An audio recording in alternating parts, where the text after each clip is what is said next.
सुप्रभात बच्चों। आज मैं आप लोगों को आपकी व्याकरण की पुस्तक अतुल्य भाग 7 से क्रिया पढ़ाने जा रही हूँ। आज का विषय है व्याकरण, टॉपिक है क्रिया। क्रिया का मतलब क्या होता है बच्चों? काम करना। जो भी हम कोई काम करते हैं उसे क्रिया कहते हैं। जैसे देखिए चित्र में माँ खाना बना रही है, तो इसमें माँ क्या कर रही है? बना रही है। तो बना रही है शब्द क्रिया है। दादाजी अखबार पढ़ रहे हैं।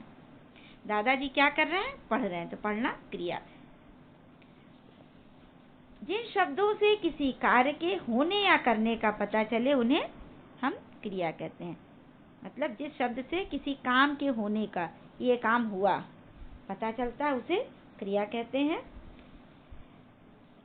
व्याकरण शास्त्र में क्रिया का मूल रूप धातु कहलाता है।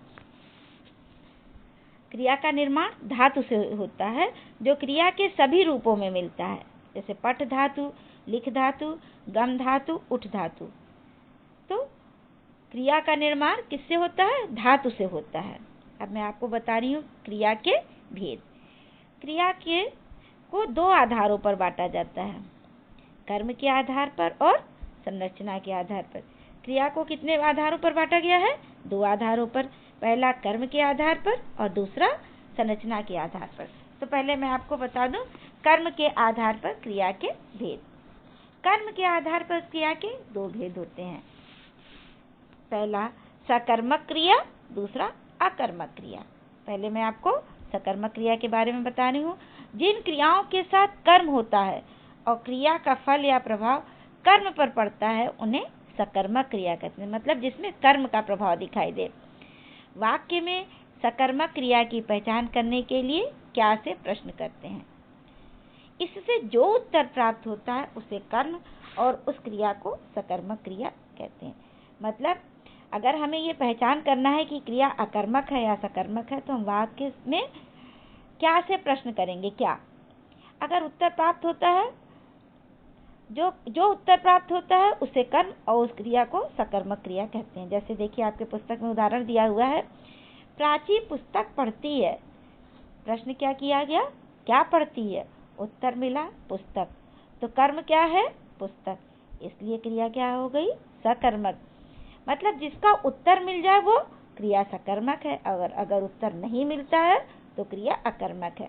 इसी प्रकार दूसरा उदाहरण है, राहुल आम खा रहा है। प्रश्न पूछा गया क्या खा रहा है? उत्तर मिला आम। आम क्या है? कर्म है और क्रिया सकर्मक। इसी प्रकार है, सब्जी वाला सब्जी बेचता है। प्रश्न पूछा गया क्या बेचता है? उत्तर मिला सब्जी। कर्म क्या है? सब्जी और क्रिया क्या है? सकर्मक। सकर्मक क्रिया के दो भेद होते हैं, एक कर्मक क्रिया और दो कर्मक क्रिया। एक कर्मक क्रिया पहले बता दें, वाक्यों में जिस क्रिया के साथ एक कर्म होता है, जैसा कि नाम से ही पता चल रहा, एक कर्मक मतलब एक कर्म। जिस क्रिया में एक कर्म होता है उसे एक कर्मक क्रिया कहते हैं। जैसे नेहा कपड़े धो रही है, यहाँ कपड़ा एक कर्मक क्रिया है। लड़के क्रिकेट खेलते हैं, क्रिकेट एक कर्म है। दूसरा है द्विकर्मक क्रिया। वाक्यों में जिस क्रिया के साथ दो कर्म आते हैं उस क्रिया को द्विकर्मक क्रिया कहते हैं। जैसे माँ ने मुझे मिठाई दी, तो इसमें मुझे और मिठाई दो कर्म है। इसी प्रकार से जज ने अपराधी को दंड दिया, अपराधी और दंड दो दो कर्म का प्रयोग हुआ है, इसलिए यहाँ पर द्विकर्मक क्रियाएं हैं। अब मैं आपको बता रही हूँ कर्म के आधार पर क्रिया के दो भेद होते हैं। मैंने आपको बताया सकर्मक क्रिया और अकर्मक क्रिया। इसके बाद मैंने आपको सकर्मक क्रिया के भेद बताया। अब मैं बता रही हूँ आपको अकर्मक क्रिया। वाक्य में जिस क्रिया के साथ कर्म नहीं होता है उसे अकर्मक क्रिया कहते हैं। वाक्य में अकर्मक क्रिया की पहचान करने के लिए क्रिया के साथ क्या प्रश्न करते हैं। यदि कोई उत्तर प्राप्त न हो तो क्रिया अकर्मक कहलाती है। जैसा कि मैंने आपको सकर्मक क्रिया में बताया कि सकर्मक क्रिया की पहचान करने के लिए क्या से प्रश्न करते हैं। अगर उत्तर मिल गया तो क्रिया सकर्मक, और अगर उत्तर नहीं मिला तो क्रिया अकर्मक। जैसे राम दौड़ता है, प्रश्न पूछा क्या दौड़ता है? उत्तर कुछ नहीं है, कर्म कुछ नहीं है, इसलिए क्रिया अकर्मक है। शिल्पा हंसती है, क्या हंसती है? क्या हंसती? कोई उत्तर है? नहीं है ना, तो इसलिए क्रिया अकर्मक है। वह रोती है, क्या रोती है? इस वाक्य में कोई उत्तर नहीं है, इसलिए क्रिया अकर्मक है। अब मैं आपको बता रही हूँ संरचना के आधार पर क्रिया के भेद। संरचना के आधार पर क्रिया के 5 भेद होते हैं। सामान्य क्रिया, संयुक्त क्रिया, नाम धातु क्रिया, प्रेरणार्थक क्रिया, पूर्वकालिक क्रिया। पहले मैं आपको सामान्य क्रिया के बारे में बता दूं।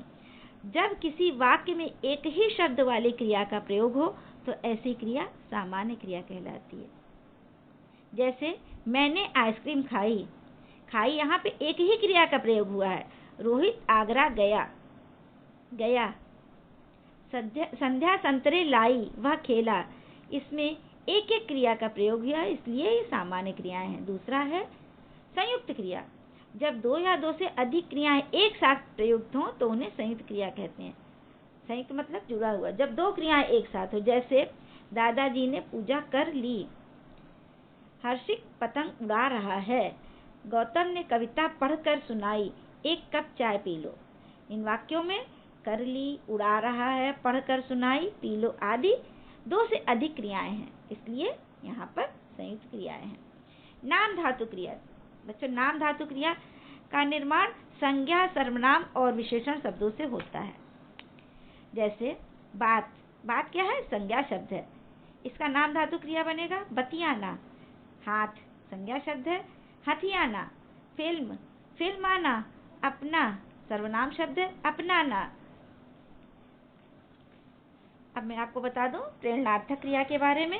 क्रिया के जिस रूप से यह ज्ञात हो कि कर्ता स्वयं कार्य करने के स्थान पर किसी अन्य को कार्य करने के लिए प्रेरित करता है, उस क्रिया को प्रेरणार्थक क्रिया कहते हैं। मतलब काम करने वाला खुद काम न करे, दूसरों से को प्रेरित करे। जैसे मालिक नौकर से दुकान खुलवाता है, मालिक खुद दुकान नहीं खोल रहा है, दूसरे से, नौकर से।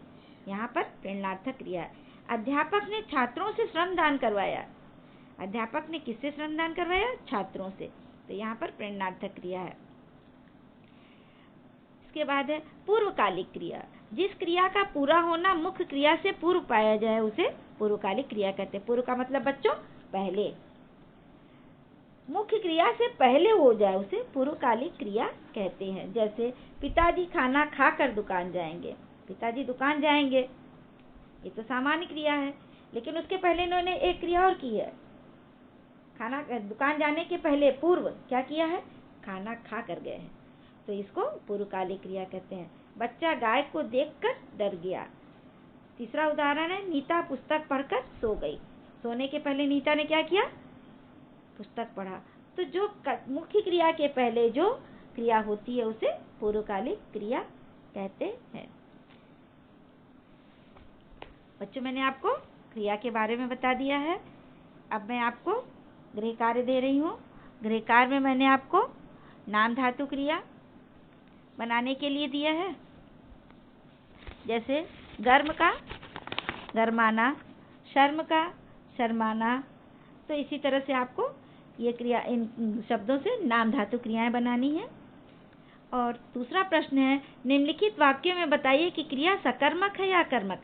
अभी मैंने आपको अकर्मक और सकर्मक क्रिया के बारे में बताया था, तो उसी आधार पर आपको लिखना है। जब आप प्रश्न पूछेंगे और उत्तर मिल गया बच्चों तो क्या होगी क्रिया? सकर्मक।